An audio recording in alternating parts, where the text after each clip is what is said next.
ви благодарам што ме подсетивте, премиере, да зборот пиромански го испуштив, кој што го спомнувате цело време, па еве го спомнавте и сега. Исто ја имам краток коментар околу коментарот за државните откупни центри.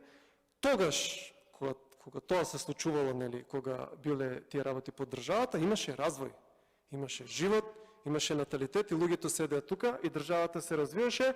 Тоа време не е завршено, тоа време е ставено на пауза и тоа време у најскоро време ќе продолжи. Тоа јас ви го гарантирам. Вашата идеја се истроши овие 30 години, нашата идеја стапува на сцена. Што се однесува до името кое го спомнавте, што беше, нели, советник у Министерство за финансии, и сега сите знаете и вие тоа одамна го знаете, па ние сме познати по нашата некоректност, ама само преку луѓе кои што заслужуваат да бидат некоректни. На луѓе кои што се во опозиција на моќ.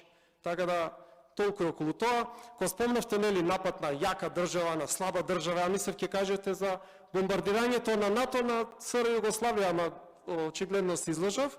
Сите напади од позиција на сила и именување на влади и слично на НАТО низ годините, низ децениите и милионските жртви, очигледно не ви сметат.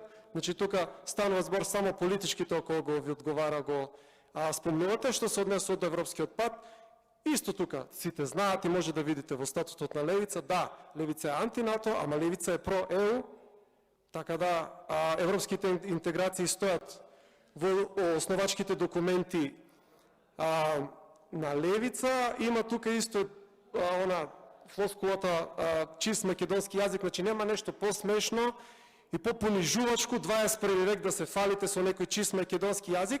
И сега јас ќе ви кажам, кој што ви кажа и другите експерти фактички за ЕУ, колку е тој јазик чист. Сите експерти кои што се бават со ЕУ проблематика знаат дека прашањето на јазикот се решава со поглавје 34. Не е ништо решено.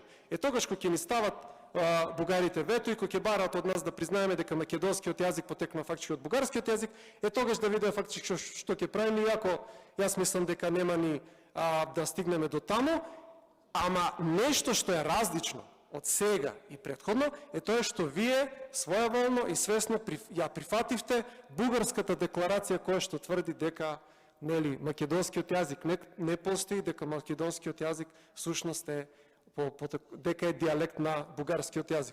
Че немам дополнително прашање и не сум задоволен од одговорот.